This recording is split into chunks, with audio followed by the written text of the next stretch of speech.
Frankenstein, or the Modern Prometheus, by Mary Wollstonecraft Godwin Shelley. Chapter 21. I was soon introduced into the presence of the magistrate, an old benevolent man with calm and mild manners. He looked upon me, however, with some degree of severity, and then, turning towards my conductors, he asked who appeared as a witness on this occasion.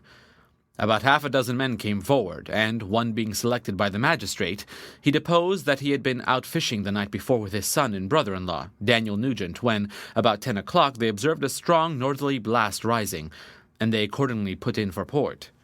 It was a very dark night, as the moon had not yet risen. They did not land at the harbor, but, as they had been accustomed, at a creek about 2 miles below.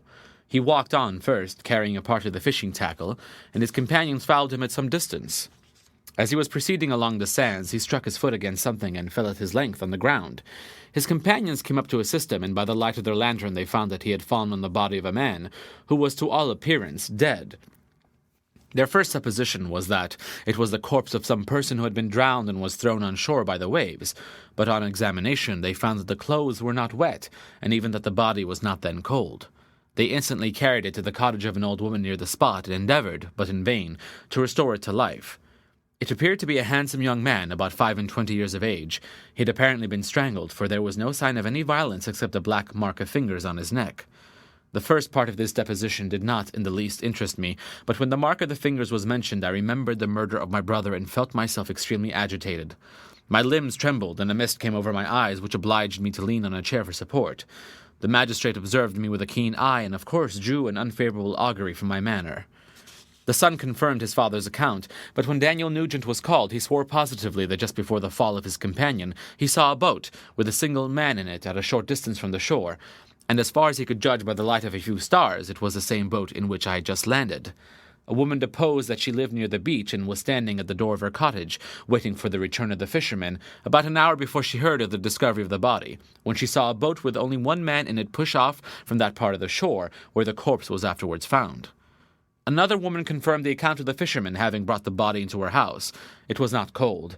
They put it into a bed and rubbed it, and Daniel went to the town for an apothecary, but life was quite gone. Several other men were examined concerning my landing, and they agreed that, with the strong north wind that had arisen during the night, it was very probable that I had been beaten about for many hours, and had been obliged to return nearly to the same spot from which I had departed. Besides, they observed that it appeared that I had brought the body from another place, and it was likely that as I did not appear to know the shore, I might have put into the harbor ignorant of the distance of the town from the place where I deposited the corpse. Mr. Kerwin, on hearing this evidence, desired that I should be taken into the room where the body lay for interment, that it might be observed what effect the sight of it would produce on me. This idea was probably suggested by the extreme agitation I had exhibited when the mode of the murder had been described. I was accordingly conducted by the magistrate and several other persons to the inn. I could not help being struck by the strange coincidences that had taken place during this eventful night, but knowing that I had been conversing with several persons in the island I had inhabited about the time that the body had been found, I was perfectly tranquil as to the consequences of the affair. I entered the room where the corpse lay and was led up to the coffin. How can I describe my sensations on beholding it? I feel yet parched with horror, nor can I reflect on that terrible moment without shuddering in agony. The examination, the presence of the magistrate and witnesses, passed like a dream from my memory when I saw the lifeless form of Henry Clerval stretched before me. I gasped for breath, and throwing myself on the body, I exclaimed, "Have my murderous machinations deprived you also, my dearest Henry, of life? 2 I have already destroyed, other victims await their destiny, but you, Clerval, my friend, my benefactor." The human frame could no longer support the agonies that I endured, and I was carried out of the room in strong convulsions. A fever succeeded to this. I lay for 2 months on the point of death. My ravings, as I afterwards heard, were frightful. I called myself the murderer of William, of Justine, and of Clerval. Sometimes I entreated my attendants to assist me in the destruction of the fiend by whom I was tormented, and at others I felt the fingers of the monster already grasping my neck, and screamed aloud with agony and terror. Fortunately, as I spoke my native language, Mr. Kerwin alone understood me, but my gestures and bitter cries were sufficient to affright the other witnesses. Why did I not die? More miserable than man ever was before, why did I not sink into forgetfulness and rest? Death snatches away many blooming children, the only hopes of their doting parents. How many brides and youthful lovers have been one day in the bloom of health and hope, and the next a prey for worms and the decay of the tomb? Of what materials was I made that I could thus resist so many shocks, which, like the turning of the wheel, continually renewed the torture? But I was doomed to live, and in 2 months found myself as awaking from a dream, in a prison, stretched on a wretched bed, surrounded by jailers, turnkeys, bolts, and all the miserable apparatus of the dungeon. It was morning, I remember, when I thus awoke to understanding. I had forgotten the particulars of what had happened, and only felt as if some great misfortune had suddenly overwhelmed me. But when I looked around and saw the barred windows and the squalidness of the room in which I was, all flashed across my memory, and I groaned bitterly. This sound disturbed an old woman who was sleeping in a chair beside me. She was a hired nurse, the wife of one of the turnkeys, and her countenance expressed all those bad qualities which often characterize that class. The lines of her face were hard and rude, like that of persons accustomed to see without sympathizing in sights of misery. Her tone expressed her entire indifference. She addressed me in English, and the voice struck me as one that I had heard during my sufferings. "Are you better now, sir?" said she. I replied in the same language with a feeble voice, "I believe I am, but if it be all true, if indeed I did not dream, I am sorry that I am still alive to feel this misery and horror." "For that matter," replied the old woman, "if you mean about the gentleman you murdered, I believe that it were better for you if you were dead, for I fancy it will go hard with you. However, that's none of my business. I am sent to nurse you and get you well. I do my duty with a safe conscience. It were well if everybody did the same." I turned with loathing from the woman who could utter so unfeeling a speech to a person just saved on the very edge of death, but I felt languid and unable to reflect on all that had passed. The whole series of my life appeared to me as a dream. I sometimes doubted if indeed it were all true, for it never presented itself to my mind with the force of reality. As the images that floated before me became more distinct, I grew feverish. A darkness pressed around me. No one was near me who soothed me with the gentle voice of love. No dear hand supported me. The physician came and prescribed medicines, and the old woman prepared them for me, but utter carelessness was visible in the first, and the expression of brutality was strongly marked in the visage of the second. Who could be interested in the fate of a murderer but the hangman who would gain his fee? These were my first reflections, but I soon learned that Mr. Kerwin had shown me extreme kindness. He had caused the best room in the prison to be prepared for me. Wretched indeed was the best, and it was he who provided a physician and a nurse. It is true, he seldom came to see me, for although he ardently desired to relieve the sufferings of every human creature, he did not wish to be present at the agonies and miserable ravings of a murderer. He came, therefore, sometimes to see that I was not neglected, but his visits were short and with long intervals. One day, while I was gradually recovering, I was seated in a chair, my eyes half open and my cheeks livid like those in death. I was overcome by gloom and misery, and often reflected I had better seek death than desire to remain in a world which was to me replete with wretchedness. At one time I considered whether I should not declare myself guilty and suffer the penalty of the law, less innocent than poor Justine had been. Such were my thoughts when the door of my apartment was opened, and Mr. Kerwin entered. His countenance expressed sympathy and compassion. He drew a chair close to mine and addressed me in French. "I fear that this place is very shocking to you. Can I do anything to make you more comfortable?" "I thank you, but all that you mention is nothing to me. On the whole earth there is no comfort which I am capable of receiving." "I know that the sympathy of a stranger can be but of little relief to one borne down as you are by so strange a misfortune. But you will, I hope, soon quit this melancholy abode, for doubtless evidence can easily be brought to free you from the criminal charge." "That is my least concern. I am, by a course of strange events, become the most miserable of mortals. Persecuted and tortured as I am and have been, can death be any evil to me?" "Nothing, indeed, could be more unfortunate and agonizing than the strange chances that have lately occurred. You were thrown by some surprising accident on the shore, renowned for its hospitality, seized immediately, and charged with murder. The first sight that was presented to your eyes was the body of your friend, murdered in so unaccountable a manner, and placed, as it were, by some fiend across your path." As Mr. Kerwin said this, notwithstanding the agitation I endured on this retrospect of my sufferings, I also felt considerable surprise at the knowledge he seemed to possess concerning me. I suppose some astonishment was exhibited in my countenance, for Mr. Kerwin hastened to say, "Immediately upon your being taken ill, all the papers that were on your person were brought me, and I examined them that I might discover some trace by which I could send to your relations an account of your misfortune and illness. I found several letters, and among others one which I discovered from its commencement to be from your father. I instantly wrote to Geneva. Nearly 2 months have elapsed since the departure of my letter, but you are ill. Even now you tremble. You are unfit for agitation of any kind. This suspense is 1,000 times worse than the most horrible event. Tell me what new scene of death has been acted, and whose murder I am now to lament." "Your family is perfectly well," said Mr. Kerwin with gentleness, "and someone, a friend, is come to visit you." I know not by what chain of thought the idea presented itself, but it instantly darted into my mind that a murderer had come to mock at my misery and taunt me with the death of Clerval, as a new incitement for me to comply with his hellish desires. I put my hand before my eyes and cried out in agony, "Oh, take him away! I cannot see him, for God's sake, do not let him enter." Mr. Kerwin regarded me with a troubled countenance. He could not help regarding my exclamation as a presumption of my guilt, and said in rather a severe tone, "I should have thought, young man, that the presence of your father would have been welcome instead of inspiring such violent repugnance." "My father!" cried I, while every feature and every muscle was relaxed from anguish to pleasure. "Is my father indeed come? How kind, how very kind! But where is he? Why does he not hasten to me?" My change of manner surprised and pleased the magistrate. Perhaps he thought that my former exclamation was a momentary return of delirium, and now he instantly resumed his former benevolence. He rose and quitted the room with my nurse, and in a moment my father entered it. Nothing, at this moment, could have given me greater pleasure than the arrival of my father. I stretched out my hand to him and cried, "Are you, then, safe? And Elizabeth and Ernest?"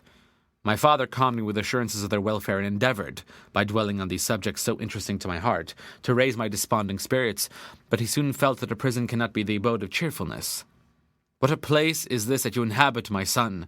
said he, looking mournfully at the barred windows and wretched appearance of the room. "You travelled to seek happiness, but a fatality seems to pursue you.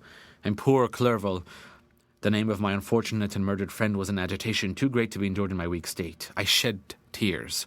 "Alas, yes, my father," replied I, "some destiny of the most horrible kind hangs over me, and I must live to fulfill it, or surely I should have died on the coffin of Henry."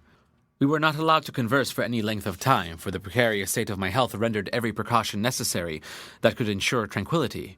Mr. Kerwin came in and insisted that my strength should not be exhausted by too much exertion, but the appearance of my father was to me like that of my good angel, and I gradually recovered my health. As my sickness quitted me, I was absorbed by a gloomy and black melancholy that nothing could dissipate. The image of Clerval was forever before me, ghastly and murdered. More than once the agitation into which these reflections threw me made my friends dread a dangerous relapse. Alas, why did they preserve so miserable and detested a life? It was surely that I might fulfill my destiny, which is now drawing to a close. Soon, oh, very soon, will death extinguish these throbbings and relieve me from the mighty weight of anguish that bears me to the dust. And in executing the award of justice, I shall also sink to rest. Then the appearance of death was distance, although the wish was ever present to my thoughts, and I often sat for hours motionless and speechless, wishing for some mighty revolution that might bury me and my destroyer in its ruins. The siege of the assizes approached. I had already been 3 months in prison, and although I was still weak and in continual danger of a relapse, I was obliged to travel nearly 100 miles to the country town where the court was held. Mr. Kerwin charged himself with every care of collecting witnesses and arranging my defense. I was spared the disgrace of appearing publicly as a criminal, as the case was not brought before the court that decides on life and death. The grand jury rejected the bill on its being proved that I was on the Orkney Islands at the hour the body of my friend was found, and a fortnight after my removal I was liberated from prison. My father was enraptured on finding me freed from the vexations of a criminal charge, that I was again allowed to breathe the fresh atmosphere and permitted to return to my native country. I did not participate in these feelings, for to me the walls of a dungeon or a palace were alike hateful. The cup of life was poisoned forever, and although the sun shone upon me as upon the happy and gay of heart, I saw around me nothing but a dense and frightful darkness, penetrated by no light but the glimmer of 2 eyes that glared upon me. Sometimes they were the expressive eyes of Henry, languishing in death, the dark orbs nearly covered by the lids and the long black lashes that fringed them. Sometimes it was the watery, clouded eyes of the monster, as I first saw them in my chamber at Ingolstadt. My father tried to awaken in me the feelings of affection. He talked of Geneva, which I should soon visit, of Elizabeth and Ernest, but these words only drew deep groans from me. Sometimes, indeed, I felt a wish for happiness, and thought with melancholy delight of my beloved cousin, or longed, with a devouring maladie du pays, to see once more the blue lake and rapid Rhone that had been so dear to me in my early childhood. But my general state of feeling was a torpor in which a prison was as welcome a residence as the divinest scene in nature, and these fits were seldom interrupted but by paroxysms of anguish and despair. At these moments I often endeavoured to put an end to the existence I loathed, and it required unceasing attendance and vigilance to restrain me from committing some dreadful act of violence. Yet one duty remained to me, the recollection of which finally triumphed over my selfish despair. It was necessary that I should return without delay to Geneva, there to watch over the lives of those I so fondly loved, and to lie in wait for the murderer. that if any chance led me to the place of his concealment, or if he dared again to blast me by his presence, I might, with unfailing aim, put an end to the existence of the monstrous image which I had endured with the mockery of a soul still more monstrous. My father still desired to delay our departure, fearful that I could not sustain the fatigues of a journey, for I was a shattered wreck, the shadow of a human being. My strength was gone, I was a mere skeleton, and fever night and day preyed upon my wasted frame. Still, as I urged our leaving Ireland with such inquietude and impatience, my father thought it best to yield. We took our passage on board a vessel bound for Havre de Grace, and sailed with a fair wind from the Irish shores. It was midnight. I lay on the deck looking at the stars and listening to the dashing of the waves. I hailed the darkness that shut Ireland from my sight, and my pulse beat with a feverish joy when I reflected that I should soon see Geneva.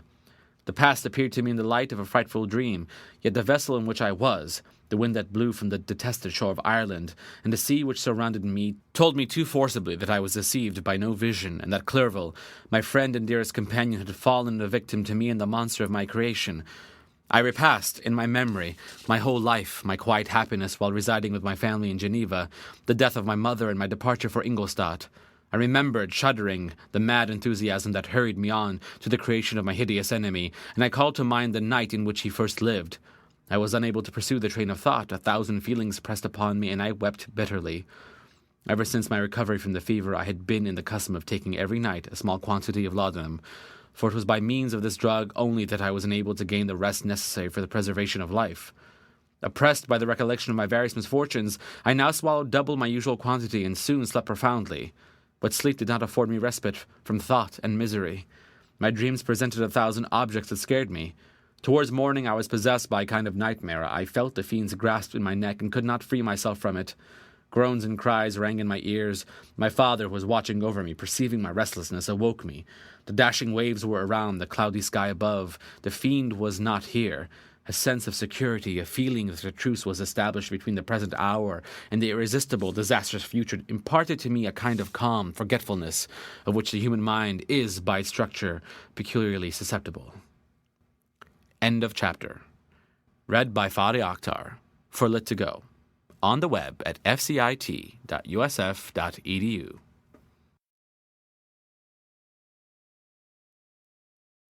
Frankenstein, or the Modern Prometheus, by Mary Wollstonecraft Godwin Shelley.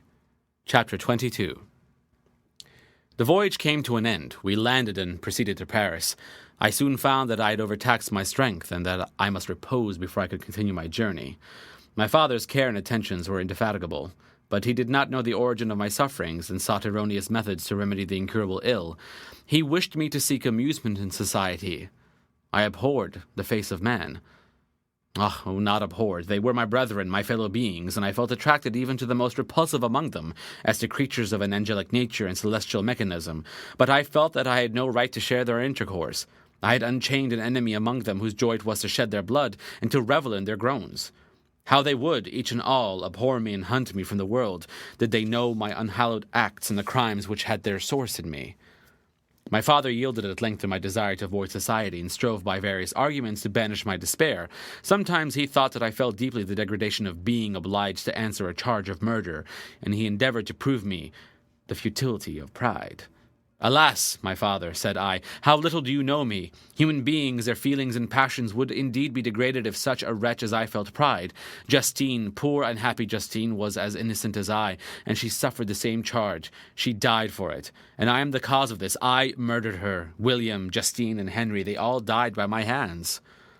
My father had often, during my imprisonment, heard me make the same assertion. When I thus accused myself, he sometimes seemed to desire an explanation, and at others he appeared to consider it as the offspring of delirium, and that during my illness some idea of this kind had presented itself to my imagination, the remembrance of which I preserved in my convalescence. I avoided explanation, and maintained a continual silence concerning the wretch I had created. I had a persuasion that I should be supposed mad, and this in itself would forever have chained my tongue, but besides I could not bring myself to disclose a secret which would fill my hearer with consternation and make fear and unnatural horror of the inmates of his breast. I checked, therefore, my impatient thirst for sympathy, and was silent, when I would have given the world to have confided the fatal secret. Yet still, words like those I have recorded would burst uncontrollably from me. I could offer no explanation of them, but their truth in part relieved the burden of my mysterious woe. Upon this occasion my father said, with an expression of unbounded wonder, "My dearest Victor, what infatuation is this? My dear son, I entreat you never to make such an assertion again." "I am not mad," I cried energetically. "The sun and the heavens who have viewed my operations can bear witness of my truth. I am the assassin of those most innocent victims. They died by my machinations. 1,000 times would I have shed my own blood, drop by drop, to save their lives, but I could not, my father. Indeed, I could not sacrifice the whole human race." The conclusion of this speech convinced my father that my ideas were deranged, and he instantly changed the subject of our conversation and endeavored to alter the course of my thoughts. He wished as much as possible to obliterate the memory of the scenes that had taken place in Ireland, and never alluded to them or suffered me to speak of my misfortunes. As time passed away, I became more calm. Misery had her dwelling in my heart, but I no longer talked in the same incoherent manner of my own crimes. Sufficient for me was the consciousness of them. By the utmost self-violence I curbed the imperious voice of wretchedness, which sometimes desired to declare itself to the whole world, and my manners were calmer and more composed than they had ever been since my journey to the Sea of Ice. A few days before we left Paris on our way to Switzerland, I received the following letter from Elizabeth. "My dear friend, it gave me the greatest pleasure to receive a letter from my uncle dated at Paris. You are no longer at a formidable distance, and I may hope to see you in less than a fortnight. My poor cousin, how much you must have suffered. I expect to see you looking even more ill than when you quitted Geneva. This winter has been passed most miserably, tortured as I have been by anxious suspense. Yet I hope to see peace in your countenance and to find that your heart is not totally void of comfort and tranquillity. Yet I fear that the same feelings now exist that made you so miserable a year ago, even perhaps augmented by time. I would not disturb you at this period when so many misfortunes weigh upon you, but a conversation that I had with my uncle previous to his departure renders some explanation necessary before we meet." Explanation, you may possibly say. What can Elizabeth have to explain? If you really say this, my questions are answered and all my doubts satisfied. But you are distant from me, and it is possible that you may dread and yet be pleased with this explanation, and in a probability of this being the case, I dare not any longer postpone writing what, during your absence, I have often wished to express to you, but have never had the courage to begin. You well know, Victor, that our union had been the favourite plan of your parents ever since our infancy. We were told this when young, and taught to look forward to it as an event that would certainly take place. We were affectionate playfellows during childhood, and I believe dear and valued friends to one another as we grew older, but as brother and sister often entertain a lively affection towards each other without desiring a more intimate union, may not such also be our case? Tell me, dearest Victor, answer me, I conjure you, by our mutual happiness with simple truth, do you not love another? You have travelled, you have spent several years of your life at Ingolstadt, and I confess to you, my friend, that when I saw you last autumn so unhappy, flying to solitude from the society of every creature, I could not help supposing that you might regret our connection, and believe yourself bound in honour to fulfil the wishes of your parents, although they oppose themselves to your inclinations. But this is false reasoning. I confess to you, my friend, that I love you, and that in my airy dreams of futurity you have been my constant friend and companion. But it is your happiness I desire as well as my own, when I declare to you that our marriage would render me eternally miserable unless it were the dictate of your own free choice.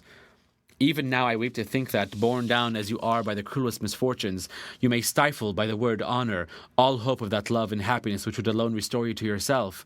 I, who have so disinterested an affection for you, may increase your miseries tenfold by being an obstacle to your wishes. Ah, Victor, be assured that your cousin and playmate has too sincere a love for you not to be made miserably by this opposition. Be happy, my friend, and if you obey in me this one request, remain satisfied that nothing on earth will have the power to interrupt my tranquillity. Do not let this letter disturb you. Do not answer tomorrow or the next day or even until you come, if it will give you pain. My uncle will send me news of your health, and if I see but one smile on your lips when we meet, occasioned by this or any other exertion of mine, I shall need no other happiness. Elizabeth Lavenza, Geneva, May 18th. This letter revived in my memory what I had before forgotten, the threat of the fiend, I will be with you on your wedding night. Such was my sentence, and on that night would the demon employ every art to destroy me, and tear me from the glimpse of happiness which promised partly to console my sufferings. On that night he had determined to consummate his crimes by my death. Well, be it so. A deadly struggle would then assuredly take place, in which if he were victorious I should be at peace and his power over me be at an end. If he were vanquished, I should be a free man. Alas, what freedom!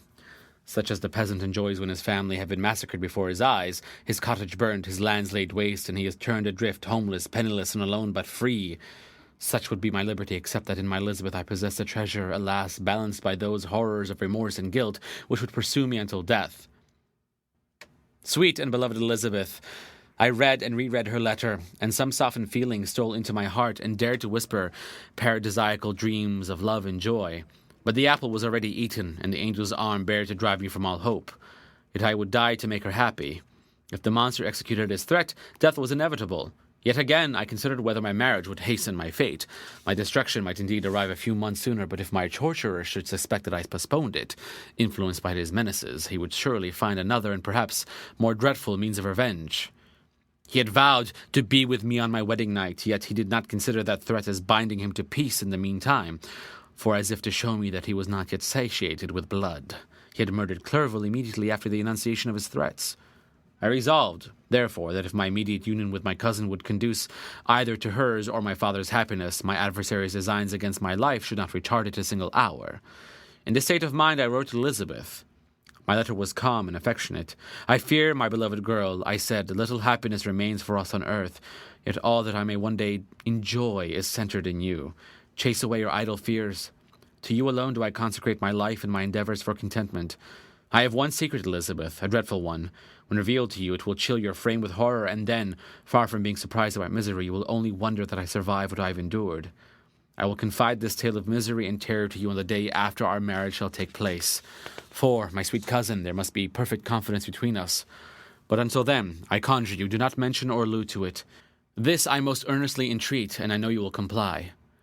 In about a week after the arrival of Elizabeth's letter, we returned to Geneva. The sweet girl welcomed me with warm affection, yet tears were in her eyes as she beheld my emaciated frame and feverish cheeks. I saw a change in her also. She was thinner and had lost much of that heavenly vivacity that had before charmed me, but her gentleness and soft looks of compassion made her a more fit companion for one blasted and miserable as I was. The tranquillity which I now enjoyed did not endure. Memory brought madness with it, and when I thought of what had passed, a real insanity possessed me. Sometimes I was furious and burnt with rage, sometimes low and despondent. I neither spoke nor looked at anyone, but sat motionless, bewildered by the multitude of miseries that overcame me. Elizabeth alone had the power to draw me from these fits. Her gentle voice would soothe me when transported by passion and inspire me with human feelings when sunk in torpor. She wept with me and for me. When reason returned, she would remonstrate and endeavor to inspire me with resignation.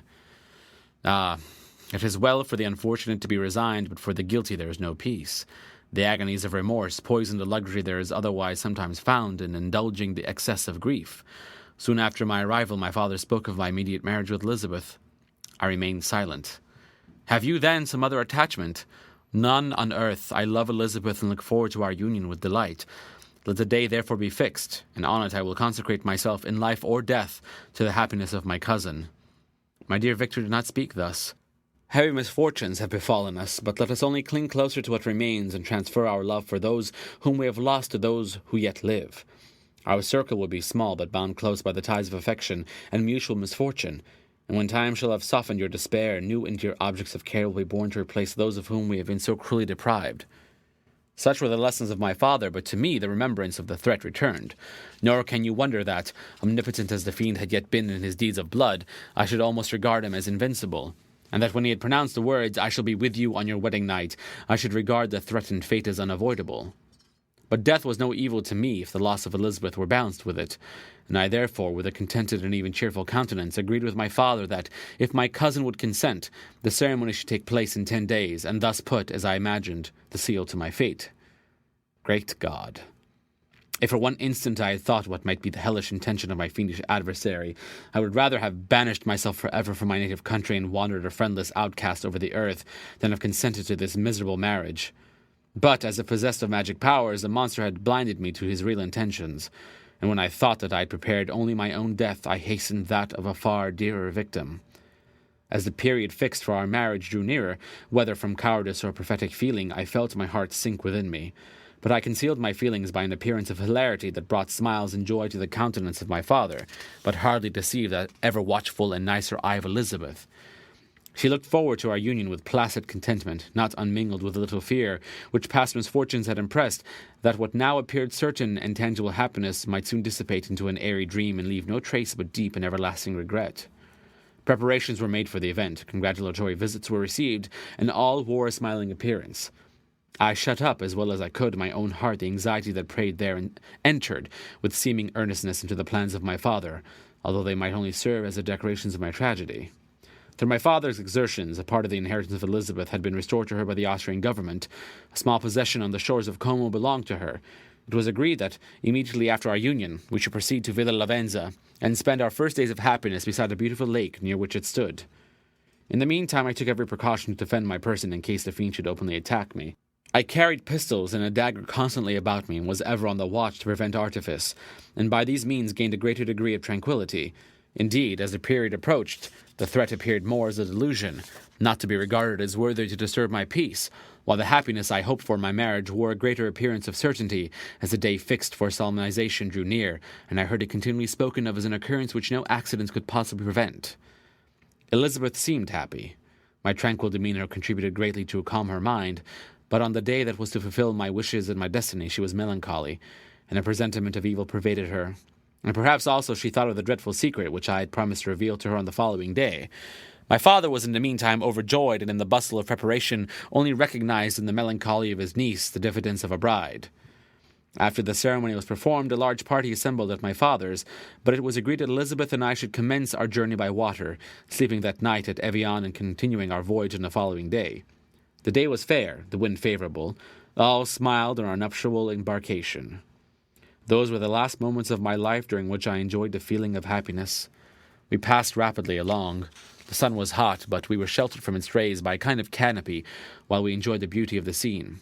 Sometimes on one side of the lake, where we saw Mont Salève, the pleasant banks of Montalegre, and at a distance surmounting all the beautiful Mont Blanc, and the assemblage of snowy mountains that in vain endeavored to emulate her.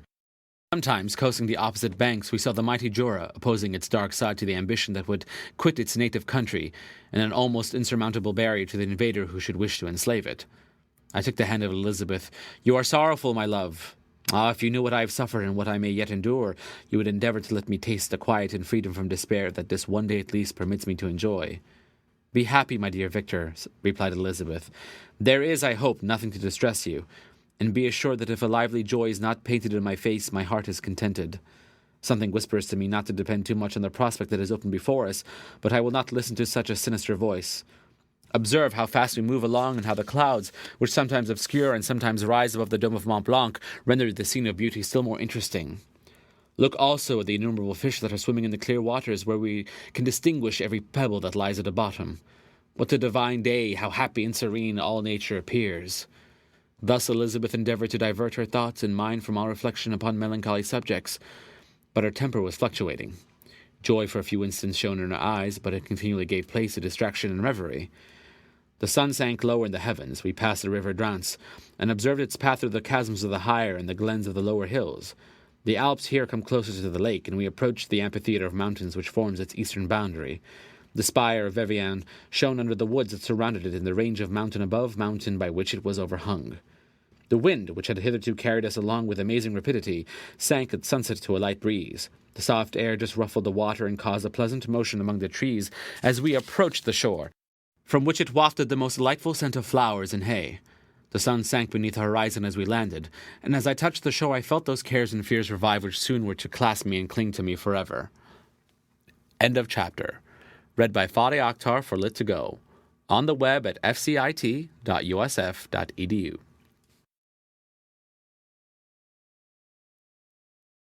Frankenstein, or the Modern Prometheus, by Mary Wollstonecraft Godwin Shelley. Chapter 23.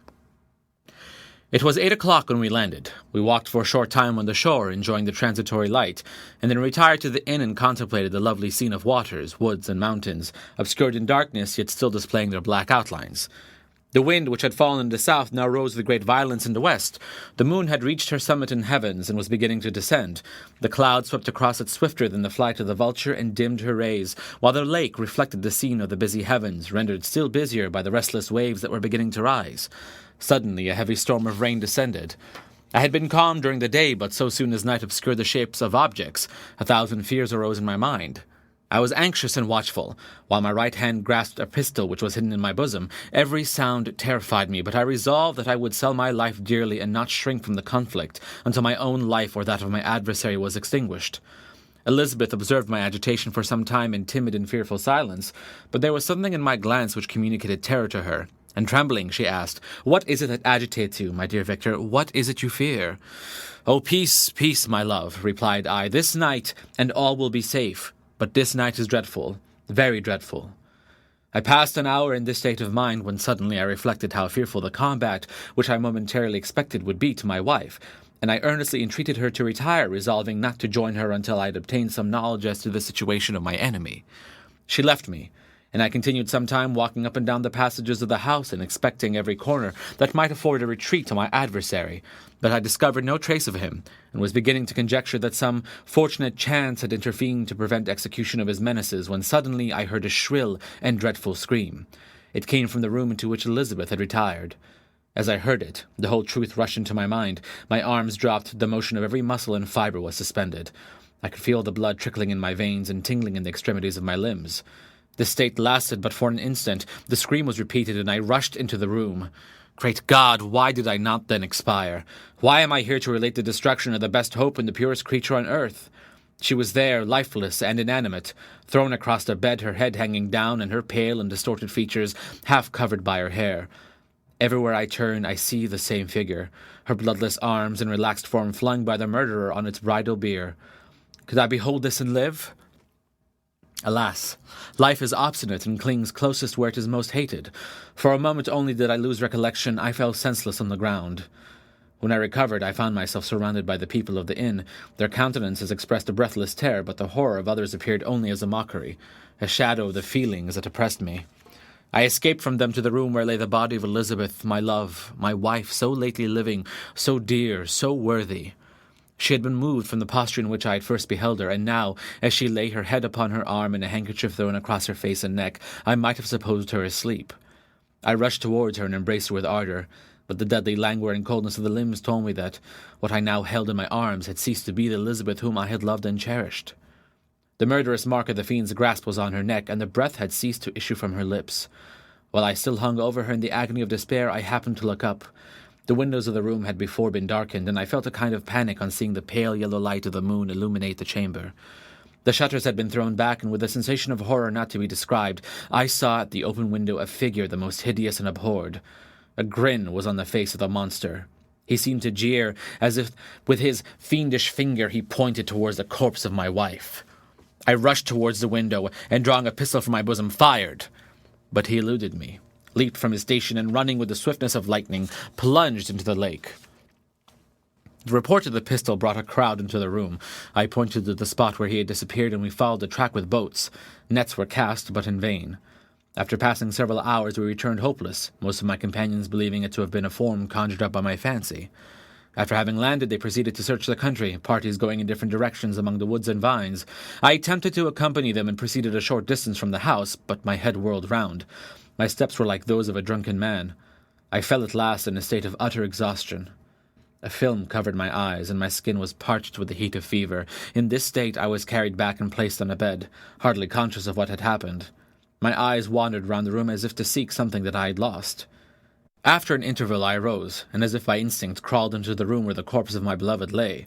There were women weeping around. I hung over it and joined my sad tears to theirs. All this time no distinct idea presented itself to my mind, but my thoughts rambled to various subjects, reflecting confusedly on my misfortunes and their cause. I was bewildered, in a cloud of wonder and horror. The death of William, the execution of Justine, the murder of Clerval, and lastly of my wife. Even at that moment I knew not that my only remaining friends were safe from the malignity of the fiend. My father even now might be writhing under his grasp, and Ernest might be dead at his feet. This idea made me shudder and recalled me to action. I started up and resolved to return to Geneva with all possible speed. There were no horses to be procured, and I must return by the lake, but the wind was unfavourable and the rain fell in torrents. However, it was hardly morning, and I might reasonably hope to arrive by night. I hired men to row and took an oar myself, for I had always experienced relief from mental torment in bodily exercise. But the overflowing misery I now felt and the excessive agitation that I endured rendered me incapable of any exertion. I threw down the oar, and leaning my head upon my hands, gave way to every gloomy idea that arose. If I looked up, I saw scenes which were familiar to me in my happier time, and which I had contemplated but the day before in the company of her who was now but a shadow and a recollection. Tears streamed from my eyes. The rain had ceased for a moment, and I saw the fish play in the waters as they had done a few hours before. They had then been observed by Elizabeth. Nothing is so painful to the human mind as a great and sudden change. The sun might shine or the clouds might lower, but nothing could appear to me as it had done the day before. A fiend had snatched from me every hope of future happiness. No creature had ever been so miserable as I was, so frightful an event as a single in the history of man. But why should I dwell upon the incidents that followed this last overwhelming event? Mine has been a tale of horrors. I have reached their acme, and what I must now relate can be tedious to you. Know that, one by one, my friends were snatched away. I was left desolate. My own strength is exhausted, and I must tell in a few words what remains of my hideous narration. I arrived at Geneva. My father and Ernest yet lived, but the former sunk under the tidings that I bore. I see him now, excellent and venerable old man. His eyes wandered in vacancy, for they had lost their charm and their delight. His Elizabeth, his more-than daughter, whom he doted on with all that affection which a man feels, who in the decline of life, having few affections, clings more earnestly to those that remain. Cursed be the fiend that brought misery on his grey hairs and doomed him to waste in wretchedness. He could not live under the horrors that were accumulated around him. The springs of existence suddenly gave away. He was unable to rise from his bed, and in a few days he died in my arms. What then became of me? I know not. I lost sensation, and chains and darkness were the only objects that pressed upon me. Sometimes, indeed, I dreamt that I wandered in flowery meadows and pleasant vales with the friends of my youth, but I awoke and found myself in a dungeon. Melancholy followed, but by degrees I gained a clear conception of my miseries and situation, and was then released from my prison. For they had called me mad, and during many months, as I understood, a solitary cell had been my habitation. Liberty, however, had been a useless gift to me, had I not, as I awakened to reason, at the same time awakened to revenge.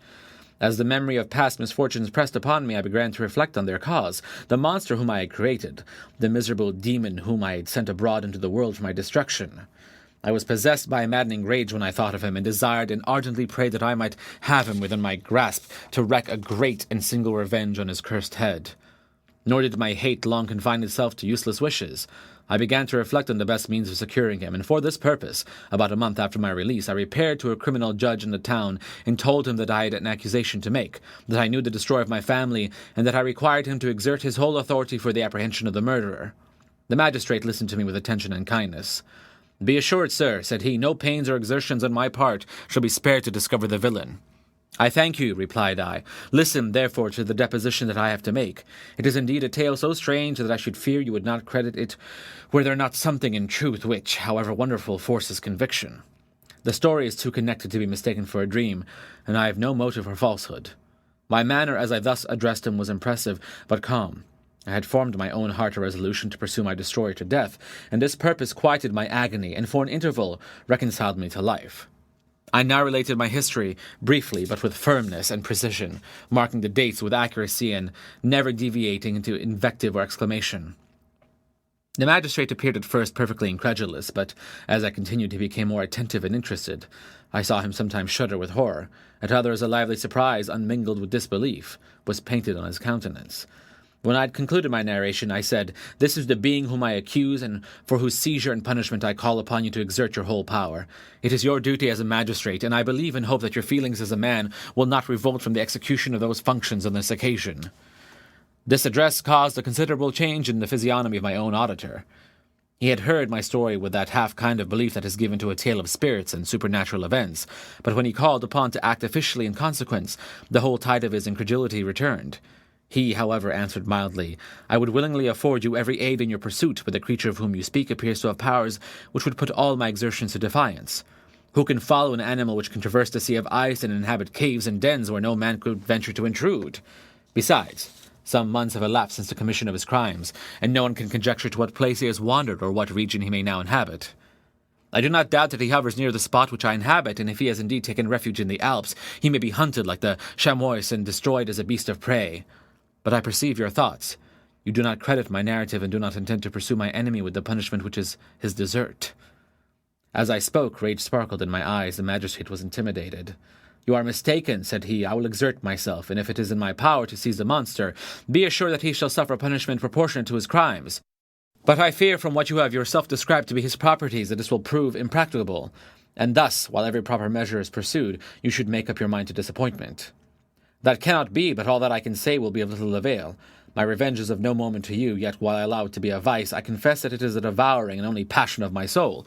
My rage is unspeakable when I reflect that the murderer, whom I have turned loose upon society, still exists.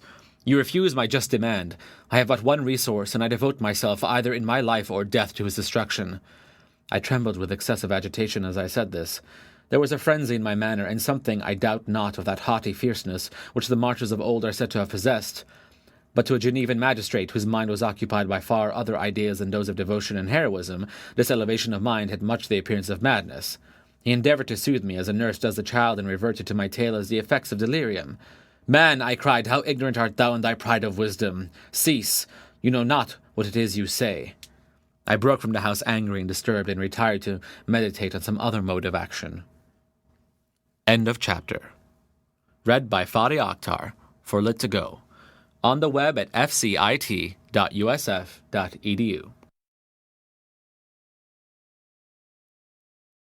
Frankenstein, or the Modern Prometheus, by Mary Wollstonecraft Godwin Shelley. Chapter 24. My present situation was one in which all voluntary thought was swallowed up and lost. I was hurried away by fury. Revenge alone endowed me with strength and composure. It molded my feelings and allowed me to be calculating and calm at periods when otherwise delirium or death would have been my portion. My first resolution was to quit Geneva forever. My country, which when I was happy and beloved was dear to me, now in my adversity became hateful. I provided myself with a sum of money, together with a few jewels which had belonged to my mother, and departed. And now my wanderings began, which are to cease but with life. I have traversed a vast portion of the earth, and have endured all the hardships which travellers in deserts and barbarous countries are wont to meet. How I have lived I hardly know.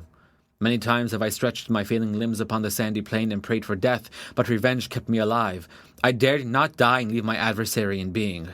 When I quitted Geneva, my first labour was to gain some clue by which I might trace the steps of my fiendish enemy, but my plan was unsettled, and I wandered many hours round the confines of the town, uncertain what path I should pursue. As night approached, I found myself at the entrance of the cemetery where William, Elizabeth, and my father reposed. I entered it and approached the tomb which marked their graves. Everything was silent except the leaves of the trees, which were greatly agitated by the wind. The night was nearly dark, and the scene would have been solemn and affecting even to an uninterested observer. The spirits of the departed seemed to flit around and to cast a shadow, which was felt but not seen, around the head of the mourner. The deep grief which this scene had at first excited quickly gave way to rage and despair. They were dead, and I lived. Their murderer also lived, and to destroy him I must drag out my weary existence. I knelt on the grass and kissed the earth, and with quivering lips exclaimed, "By the sacred earth on which I kneel, by the shades that wander near me, by the deep and eternal grief that I feel, I swear, and by thee, O night, and the spirits that preside over thee, to pursue the demon who caused this misery until he or I shall perish in mortal conflict. For this purpose I will preserve my life. To execute this dear revenge will I again behold the sun and tread the green herbage of earth, which otherwise should vanish from my eyes forever. And I call on you, spirits of the dead, and on you, wandering ministers of vengeance, to aid and conduct me in my work. Let the cursed and hellish monster drink deep of agony. Let him feel the despair that now torments me." I had begun my adjuration with solemnity and an awe, which almost assured me that the shades of my murdered friends heard and approved my devotion. But the furies possessed me as I concluded, and their rage choked my utterance. I was answered through the stillness of night by a loud and fiendish laugh. It rang on my ears long and heavily. The mountains re-echoed it, and I felt as if all hell surrounded me with mockery and laughter. Surely in that moment I should have been possessed by frenzy and have destroyed my miserable existence, but that my vow was heard, and that I was reserved for vengeance. The laughter died away when a well-known and abhorred voice, apparently close to my ear, addressed me in an audible whisper. "I am satisfied, miserable wretch. You have determined to live, and I am satisfied." I darted towards the spot from which the sound proceeded, but the devil eluded my grasp. Suddenly the broad disk of the moon arose and shone full upon his ghastly and distorted shape as he fled with more than mortal speed. I pursued him, and for many months this has been my task. Guided by a slight clue, I followed the windings of the Rhone, but vainly. The blue Mediterranean appeared, and by strange chance I saw the fiend enter by night and hide himself in a vessel bound for the Black Sea. I took my passage in the same ship, but he escaped, I know not how. Amidst the wilds of Tartary and Russia, although he still evaded me, I have ever followed in his track. Sometimes the peasants, scared by this horrid apparition, informed me of his path. Sometimes he himself, who feared that if I lost all trace of him, I should despair and die, left some mark to guide me. The snows descended on my head, and I saw the print of his huge step on the white plain. To you, first entering on life, to whom care is new and agony unknown, how can you understand what I have felt and still feel? Cold, want, and fatigue were the least pains which I was destined to endure. I was cursed by some devil and carried about with me my eternal hell. Yet still a spirit of good followed and directed my steps, and when I most murmured, would suddenly extricate me from seemingly insurmountable difficulties. Sometimes, when nature overcome by hunger sank under the exhaustion, a repast was prepared for me in the desert that restored and inspirited me. The fare was, indeed, coarse, such as the peasants of the country ate, but I will not doubt that it was set there by the spirits that I had invoked to aid me. Often, when all was dry, the heavens cloudless, and I was parched by thirst, a slight cloud would bedim the sky, shed the few drops that revived me, and vanished. I followed, when I could, the courses of the rivers, but the demon generally avoided these, as it was here that the population of the country chiefly collected. In other places human beings were seldom seen, and I generally subsisted on the wild animals that crossed my path. I had money with me, and gained a friendship with the villagers by distributing it. Or I brought with me some food that I had killed, which, after taking a small part, I always presented to those who had provided me with fire and utensils for cooking. My life, as it passed thus, was indeed hateful to me, and it was during sleep alone that I could taste joy. O blessed sleep! Often, when most miserable, I sank to repose, and my dreams lulled me even to rapture. The spirits that guarded me had provided these moments, or rather hours, of happiness that I might retain strength to fulfill my pilgrimage. Deprived of this respite, I should have sunk under my hardships. During the day I was sustained and inspirited by the hope of night, for in sleep I saw my friends, my wife, and my beloved country. Again I saw the benevolent countenance of my father, heard the silver tones of my Elizabeth's voice, and beheld Clerval enjoying health and youth. Often, when wearied by toilsome march, I persuaded myself that I was dreaming until night should come, and that I should then enjoy reality in the arms of my dearest friends. What agonizing fondness did I feel for them? How did I cling to their dear forms, as sometimes they haunted even my waking hours, and persuade myself that they still lived? At such moments vengeance that burned within me died in my heart, and I pursued my path towards the destruction of the demon more as a task enjoined by heaven, as the mechanical impulse of some power of which I was unconscious, than as the ardent desire of my soul. What his feelings were whom I pursued I cannot know. Sometimes, indeed, he left marks in writing on the barks of the trees or cut in stone that guided me and instigated my fury. My reign is not yet over. These words were legible in one of these inscriptions. You live, and my power is complete. Follow me. I seek the everlasting ices of the north, where you will feel the misery of cold and frost to which I am impassive. You will find near this place, if you follow not too tardily, a dead hare. Eat and be refreshed. Come on, my enemy. We have yet to wrestle for our lives, but many hard and miserable hours must you endure until that period shall arrive. Scoffing devil! Again do I vow vengeance, again do I devote thee, miserable fiend, to torture and death. Never will I give up my search until he or I perish, and then with what ecstasy shall I join my Elizabeth and my departed friends, who even now prepare for me the reward of my tedious toil and horrible pilgrimage. As I still pursued my journey to the northward, the snows thickened and the cold increased in a degree almost too severe to support. The peasants were shut up in their hovels, and only a few of the most hardy ventured forth to seize the animals whom starvation had forced from their hiding places to seek for prey.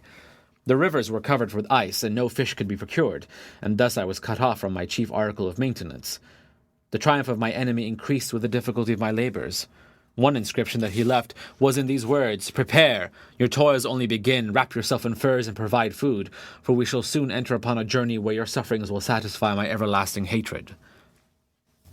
My courage and perseverance were invigorated by these scoffing words. I resolved not to fail in my purpose, and calling on heaven to support me, I continued with unabated fervor to traverse immense deserts until the ocean appeared at a distance and formed the utmost boundary of the horizon. Oh, how unlike it was to the blue seasons of the south. Covered with ice, it was only to be distinguished from land by its superior wildness and ruggedness. The Greeks wept for joy when they beheld the Mediterranean from the hills of Asia, and hailed with rapture the boundary of their toils. I did not weep, but I knelt down and with a full heart thanked my guiding spirit for conducting me in safety to the place where I hoped, notwithstanding my adversary's jibe, to meet and grapple with him. Some weeks before this period I had procured a sledge and dogs, and thus traversed the snows with inconceivable speed. I know not whether the fiend possessed the same advantages, but I found that, as before I had daily lost ground in pursuit, I now gained on him, so much so that when I first saw the ocean he was but 1 day's journey in advance, and I hoped to intercept him before he should reach the beach. With new courage, therefore, I pressed on, and in 2 days arrived at a wretched hamlet on the seashore. I inquired of the inhabitants concerning the fiend and gained accurate information. A gigantic monster, they said, had arrived the night before, armed with a gun and many pistols, putting to flight the inhabitants of a solitary cottage through fear of his terrific appearance. He had carried off their store of winter food, and placing it in a sledge to draw which he had seized on a numerous drove of trained dogs, he had harnessed them, and the same night, to the joy of the horror-struck villagers, had pursued his journey across the sea in a direction that led to no land, and they conjectured that he must speedily be destroyed by the breaking of the ice or frozen by the eternal frosts. On hearing this information, I suffered a temporary access of despair. He had escaped me, and I must commence a destructive and almost endless journey across the mountainous ices of the ocean, amidst cold that few of the inhabitants could long endure, and which I, the native of a genial and sunny climate, could not hope to survive. Yet at the idea that the fiend should live and be triumphant, my rage and vengeance returned, and like a mighty tide overwhelmed every other feeling. After a slight repose, during which the spirits of the dead hovered round and instigated me to toil and revenge, I prepared for my journey. I exchanged my land sledge for one fashioned for the inequalities of the frozen ocean, and purchasing a plentiful stock of provisions, I departed from land. I cannot guess how many days have passed since then, but I have endured misery which nothing but the eternal sentiment of a just retribution burning within my heart could have enabled me to support. Immense and rugged mountains of ice often barred up my passage, and I often heard the thunder of the ground sea, which threatened my destruction. But again the frost came and made the paths of the sea secure. By the quantity of provision which I had consumed, I should guess that I had passed 3 weeks in this journey, and the continual protraction of hope returning back upon the heart often wrung bitter drops of despondency and grief from my eyes. Despair had indeed almost secured her prey, and I should soon have sunk beneath this misery. Once, after the poor animals that conveyed me had with incredible toil gained the summit of a sloping ice mountain, and one, sinking under his fatigue, died, I viewed the expanse before me with anguish, when suddenly my eye caught a dark speck upon the dusky plain. I strained to my sight to discover what it could be, and uttered a wild cry of ecstasy when I distinguished the sledge and the distorted proportions of a well-known form within. Oh, with what a burning gush did hope revisit my heart! Warm tears filled my eyes, which I hastily wiped away, that they might not intercept the view I had of the demon. But still my sight was dimmed by the burning drops, until, giving way to the emotions that oppressed me, I wept aloud. But this was not the time for delay. I disencumbered the dogs of their dead companion, gave them a plentiful portion of food, and after an hour's rest, which was absolutely necessary, and yet which was bitterly irksome to me, I continued my route. The sledge was still visible, nor did I again lose sight of it except at the moments when for a short time some ice rock concealed it with its intervening crags. I indeed perceptibly gained on it, and when, after nearly 2 days' journey, I beheld my enemy at no more than a mile distant, my heart bounded within me. But now, when I appeared almost within grasp of my foe, my hopes were suddenly extinguished, and I lost all trace of him more utterly than I had ever done before. A ground sea was heard. The thunder of its progress, as the waters rolled and swelled beneath me, became every moment more ominous and terrific. I pressed on, but in vain. The wind arose, the sea roared, and as with the mighty shock of an earthquake, it split and cracked with a tremendous and overwhelming sound. The work was soon finished. In a few minutes, a tumultuous sea rolled between me and my enemy, and I was left drifting on a scattered piece of ice that was continually lessening and thus preparing for me a hideous death. In this manner many appalling hours passed. Several of my dogs died, and I myself was about to sink under the accumulation of distress, when I saw your vessel riding at anchor and holding forth to me hopes of succor and life. I had no conception that vessels ever came so far north, and was astounded at the sight. I quickly destroyed part of my sledge to construct oars, and by these means was enabled, with infinite fatigue, to move my ice raft in the direction of your ship. I had determined, if you were going southwards, still to trust myself to the mercy of the seas rather than abandon my purpose. I hoped to induce you to grant me a boat with which I could pursue my enemy, but your direction was northwards. You took me on board when my vigour was exhausted, and I should soon have sunk under my multiplied hardships into a death which I still dread, for my task is unfulfilled. Oh, when will my guiding spirit, in conducting me to the demon, allow me the rest I so much desire? Or must I die and he yet live? If I do, swear to me, Walton, that he shall not escape, that you will seek him and satisfy my vengeance in his death. And do I dare to ask of you to undertake my pilgrimage to endure the hardships that I have undergone? No, I am not so selfish. Yet when I am dead, if he should appear, if the ministers of vengeance should conduct him to you, swear that he shall not live. Swear that he shall not triumph over my accumulated woes and survive to add to the list of his dark crimes. He is eloquent and persuasive, and once his words had even power over my heart, but trust him not.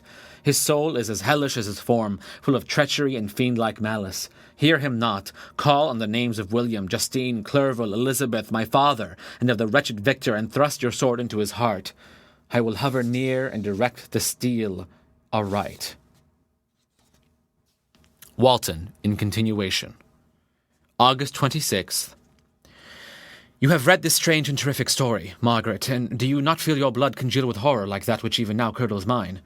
Sometimes, seized with sudden agony, he could not continue his tale. At others, his voice broken yet piercing uttered with difficulty the words so replete with anguish. His fine and lovely eyes were now lighted up with indignation, now subdued to downcast sorrow and quenched in infinite wretchedness.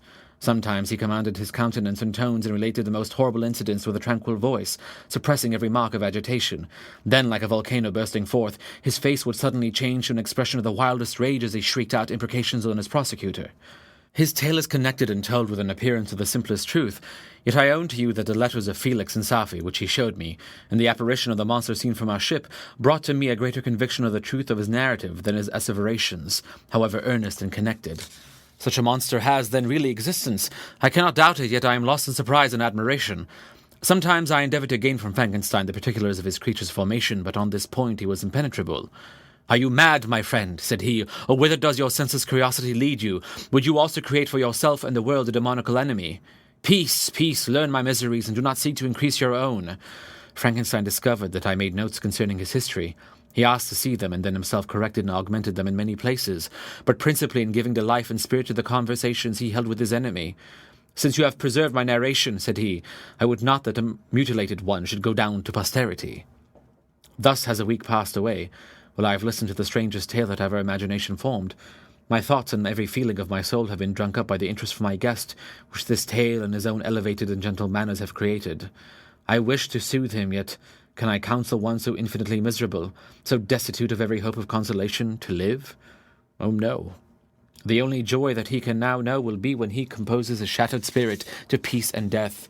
Yet he enjoys one comfort, the offspring of solitude and delirium. He believes that when in dreams he holds converse with his friends and derives from that communication consolation for his miseries or excitements to his vengeance, that they are not the creations of his fancy, but the beings themselves who visit him from the regions of a remote world.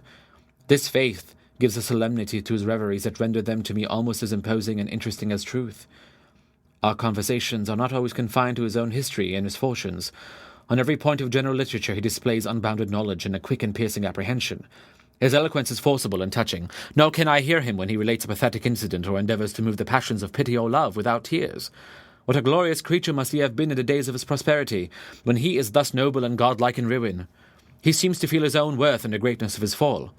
"When younger," said he, "I believed myself destined for some great enterprise. My feelings are profound, but I possessed a coolness of judgment that fitted me for illustrious achievements. This sentiment of the worth of my nature supported me when others would have been oppressed, for I deemed it criminal to throw away in useless grief those talents that might be useful to my fellow creatures. When I reflected on the work I had completed, no less a one than the creation of a sensitive and rational animal, I could not rank myself with the herd of common projectors. But this thought, which supported me in the commencement of my career, now serves only to plunge me lower in the dust. All my speculations and hopes are as nothing, and like the archangel who inspired omnipotence, I am chained in an eternal hell. My imagination was vivid, yet my powers of analysis and application were intense. By the union of these qualities I conceived the idea and executed the creation of a man. Even now I cannot recollect without passion my reveries while the work was incomplete. I trod heaven in my thoughts, now exulting in my powers, now burning with the idea of their effects. From my infancy I was imbued with high hopes and a lofty ambition, but how am I sunk? Oh, my friend, if you had known me as I once was, you would not recognize me in this state of degradation. Despondency rarely visited my heart. A high density seemed to bear on me until I fell, never, never again to rise. Must I then lose this admirable being? I have longed for a friend, I have sought one who would sympathize with and love me. Behold, on these desert seas I have found such a one, but I fear I have gained him only to know his value and lose him. I would reconcile him to life, but he repulses the idea. I thank you, Walton, said he, for your kind intentions towards so miserable a wretch, but when you speak of new ties and fresh affections, think you that any can replace those who are gone? Can any man be to me as Clerval was, or any woman another Elizabeth? Even where the affections are not strongly moved by any superior excellence, the companions of our childhood always possess a certain power over our minds, which hardly any later friend can obtain. They now are infantine dispositions, which, however they may be afterwards modified, are never eradicated, and they can judge of our actions with more certain conclusions as to the integrity of our motives. A sister or a brother can never, unless indeed such symptoms have been shown early, suspect the other of fraud or false dealing, when another friend, however strongly he may be attached, may, in spite of himself, be contemplated with suspicion. But I enjoyed friends, dear not only through habit and association, but from their own merits. and wherever I am, the soothing voice of my Elizabeth and the conversation of Clerval will be ever whispered in my ear. They are dead, and but one feeling in such a solitude can persuade me to preserve my life. If I were engaged in any high undertaking or design, fraught with extensive utility to my fellow creatures, then could I live to fulfill it. But such is not my destiny. I must pursue and destroy the being to whom I gave existence. Then my lot on earth will be fulfilled, and I may die. September 2nd. My beloved sister, I write to you encompassed by peril and ignorant whether I am ever doomed to see again dear England and the dearer friends that inhabit it. I am surrounded by mountains of ice which admit of no escape and threaten every moment to crush my vessel.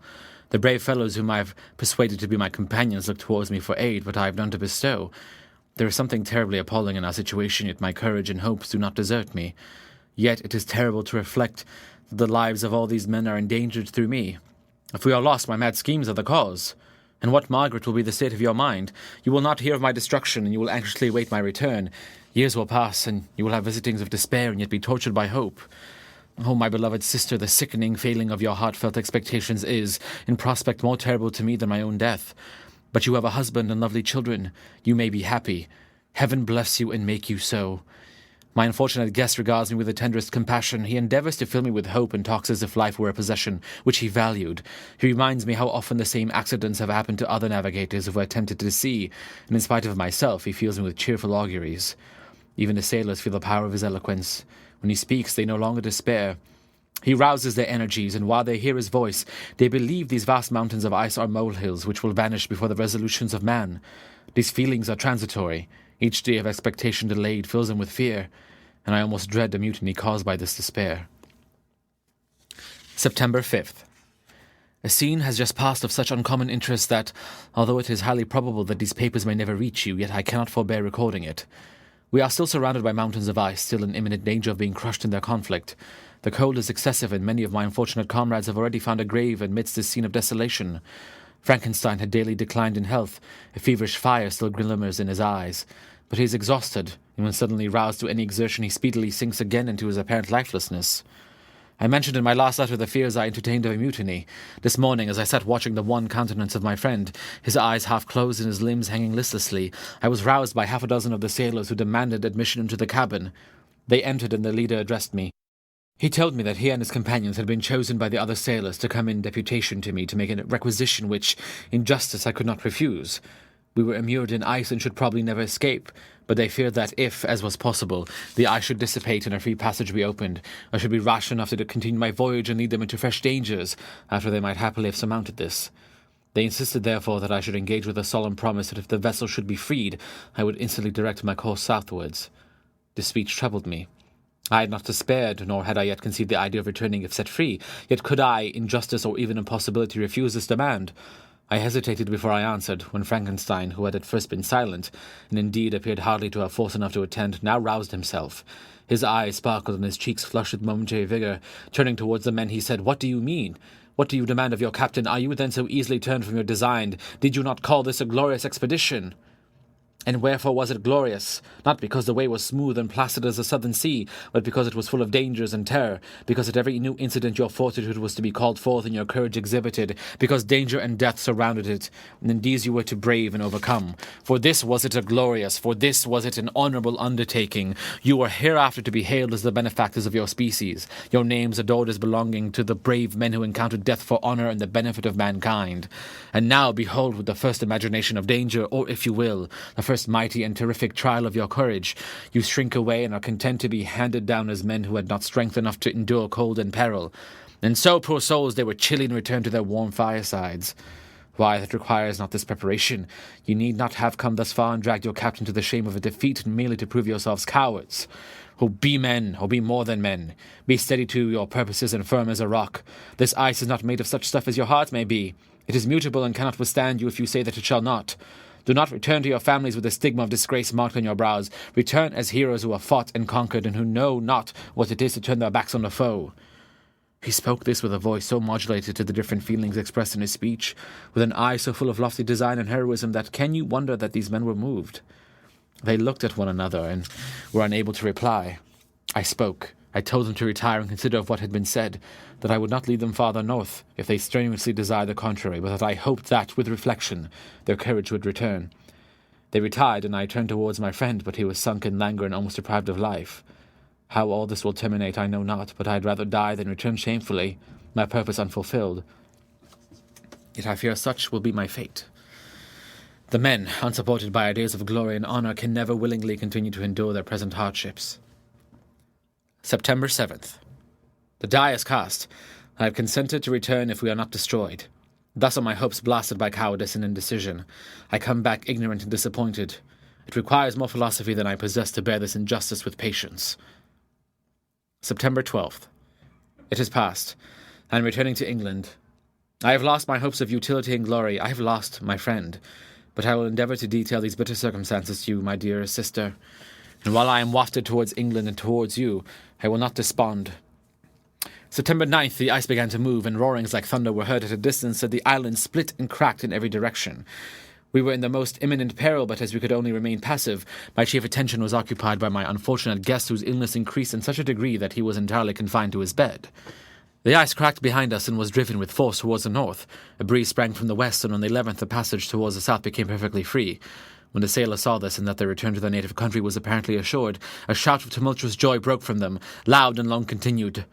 Frankenstein, who was dozing, awoke and asked the cause of the tumult. They shout, I said, because they will soon return to England. Do you then really return? Alas, yes. I cannot withstand their demands, I cannot lead them unwillingly to danger, and I must return. Do so if you will, but I will not. You may give up your purpose, but mine is assigned to me by my heaven, and I dare not. I am weak, but surely the spirits who assist my vengeance will endow me with sufficient strength. Saying this, he endeavoured to spring from the bed, but the exertion was too great for him. He fell back and fainted. It was long before he was restored, and I often thought that life was extremely extinct. At length he opened his eyes. He breathed with difficulty and was unable to speak. The surgeon gave him a composing draught and ordered us to leave him undisturbed. In the meantime, he told me that my friend had certainly not many hours to live. His sentence was pronounced, and I could only grieve and be patient. I sat by his bed, watching him. His eyes were closed, and I thought he slept. But presently he called to me in a feeble voice, and bidding me come near, said, Alas, the strength I relied on is gone. I feel that I shall soon die, and he, my enemy and persecutor, may still be in being. Think not, Walton, that in the last moments of my existence I feel that burning hatred and ardent desire of revenge I once expressed, but I feel myself justified in desiring the death of my adversary. During these last days I have been occupied in examining my past conduct, nor do I find it blamable. In a fit of enthusiastic madness I created a rational creature and was bound towards him to assure, as far as was in my power, his happiness and well-being. This was my duty, but there was another still paramount to that. My duties towards the beings of my own species had greater claims to my attention because they included a greater proportion of happiness or misery. Urged by this view I refused, and I did right in refusing, to create a companion for the first creature. He showed unparalleled malignity and selfishness and evil. He destroyed my friends. He devoted to destruction beings who possessed exquisite sensations, happiness, and wisdom. Nor do I know where this thirst for vengeance may end. Miserable himself that he may render no other wretched, he ought to die. The task of his destruction was mine, but I failed. When actuated by selfish and vicious motives, I asked you to undertake my unfinished work, and I renew this request now, when I am only induced by reason and virtue. Yet I cannot ask you to renounce your country and friends who fulfilled this task, and now that you are returning to England you will have little chance of meeting with him. But the consideration of these points, and the well-balancing of what you may esteem your duties, I leave to you. My judgment and ideas are already disturbed by the near approach of death. I do not ask you to do what I think right, for I may still be misled by passion. That he should still live to be an instrument of mischief disturbs me. In other respects, this hour when I momentarily expect my release is the only happy one which I have enjoyed for several years. The forms of the beloved dead flit before me, and I hasten to their arms. Farewell, Walton. Seek happiness and tranquillity, and avoid ambition, even if it be only the apparently innocent one of distinguishing yourself in science and discoveries. Yet why do I say this? I have myself been blasted in these hopes, yet another way succeed. His voice became fainter as he spoke, and at length, exhausted by his effort, he sank into silence. About half an hour afterwards he attempted again to speak, but was unable. He pressed my hand feebly, and his eyes closed forever, while the irradiation of a gentle smile passed away from his lips. Margaret, what comment can I make on the untimely extinction of this glorious spirit? What can I say that will enable you to understand the depth of my sorrow? All that I should express would be inadequate and feeble. My tears flow, my mind is overshadowed by a cloud of disappointment, but I journey towards England, and I may there find consolation. I am interrupted. What do these sounds portend? It is midnight, the breeze blows fairly, and the watch on deck scarcely stir. Again there is a sound as of a human voice, but hoarser. It comes from the cabin where the remains of Frankenstein still lies. I must arise and examine. Good night, my sister. Great God, what a scene has just taken place. I am yet dizzy with the remembrance of it. I hardly know whether I shall have the power to detail it, yet the tale which I have recorded would be incomplete without this final and wonderful catastrophe. I entered the cabin where lay the remains of my ill-fated and admirable friend. Over him hung a form which I cannot find words to describe, gigantic in stature yet uncouth and distorted in his proportions. As he hung over the coffin, his face was concealed by long locks of ragged hair, but one vast hand was extended, in colour and apparent texture like that of a mummy. When he heard the sound of my approach, he ceased to utter exclamations of grief and horror and sprung towards the window. Never did I behold a vision so horrible as his face, of such loathsome yet appalling hideousness. I shut my eyes involuntarily and endeavoured to recollect what were my duties with regard to this destroyer. I called on him to say. He paused, looking on me with wonder, and again turning towards the lifeless form of his creator. He seemed to forget my presence, and every feature and gesture seemed instigated by the wildest rage of some uncontrollable passion. "That is also my victim," he exclaimed. "In his murder my crimes are consummated. The miserable series of my being is wound to its close. O Frankenstein, generous and self-devoted being, what does it avail that I now ask thee to pardon me? I who would irretrievably destroy thee by destroying all thou lovest. Alas, he is cold, he cannot answer me." His voice seemed suffocated, and my first impulses, which had suggested to me the duty of obeying the dying request of my friend and destroying his enemy, were now suspended by a mixture of curiosity and compassion. I approached this tremendous being. I dared not again raise my eyes to his face. There was something so scaring and unearthly in his ugliness. I attempted to speak, but the words died away on my lips. The monster continued to utter wild and incoherent self-reproaches. At length I gathered a resolution to address him in a pause of the tempest of his passion. "Your repentance," I said, "is now superfluous. If you had listened to the voice of conscience and heeded the stings of remorse before you had urged your diabolical vengeance to this extremity, Frankenstein would have yet lived. And do you dream," said the demon, "do you think that I was then dead to agony and remorse? He continued, pointing to the corpse, he suffered not in the consummation of the deed. Oh, not the 10,000th portion of the anguish that was mine during the lingering detail of his execution. A frightful selfishness hurried me on while my heart was poisoned with remorse. Think you that the groans of Clerval were music to my ears? My heart was fashioned to be susceptible of love and sympathy, and when wrenched by misery to vice and hatred, it did not endure the violence of the chains without torture such as you cannot even imagine. After the murder of Clerval, I returned to Switzerland, heartbroken and overcome. I pitied Frankenstein. My pity amounted to horror. I abhorred myself. But when I discovered that he, the author at once of my existence and of its unspeakable torments, dared to hope for happiness, that while he accumulated wretchedness and despair upon me, he sought his own enjoyment in feelings and passions from the indulgence of which I was forever barred, then impotent envy and bitter indignation filled me with an insatiable thirst for vengeance. I recollected my threat and resolved that it should be accomplished. I knew that I was preparing for myself a deadly torture, but I was the slave, not the master of an impulse which I detested yet could not disobey. Yet when she died, nay, then I was not miserable. I had cast off all feeling, subdued all anguish to riot in the excess of my despair. Evil thenceforth became my good. Urged thus far, I had no choice but to adapt my nature to an element which I had willingly chosen. The completion of my demoniacal design became an insatiable passion, and now it is ended. There is my last victim. I was at first touched by the expressions of his misery, yet, when I called to mind what Frankenstein had said of his powers of eloquence and persuasion, and when I again cast my eyes on the lifeless form of my friend, indignation was rekindled within me.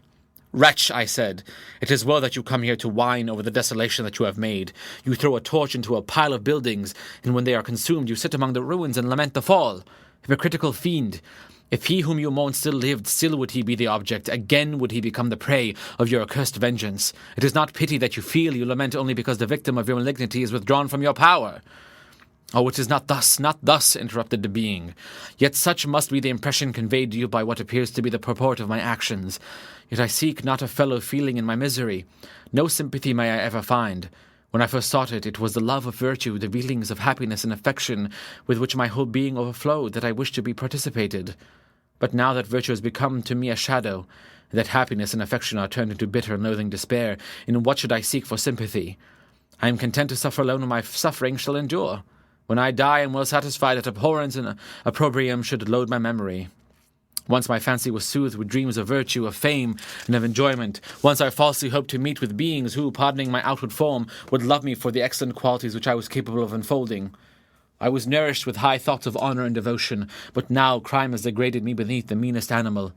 No guilt, no mischief, no malignity, no misery can be found comparable to mine. When I run over the frightful catalogue of my sins, I cannot believe that I am the same creature whose thoughts were once filled with sublime and transcendent visions of the beauty and the majesty of goodness. But it is even so. The fallen angel becomes a malignant devil, yet even that enemy of God and man had friends and associates in his desolation. I am alone. You, who call Frankenstein your friend, seem to have a knowledge of my crimes and his misfortunes. But in the detail which he gave you of them, he could not sum up the hours and months of misery which I endured wasting in impotent passions. For while I destroyed his hopes, I did not satisfy my own desires. They were forever ardent and craving. Still I desired love and fellowship, and I was still spurned. Was there no justice in this? Am I to be thought the only criminal when all humankind sinned against me? Why do you not hate Felix, who drove his friend from his door with contumely? Why do you not execrate the rustic who sought to destroy the saviour of his child? Nay, these are virtuous and immaculate beings. I, the miserable and abandoned, am an abortion to be spurned at and kicked and trampled on.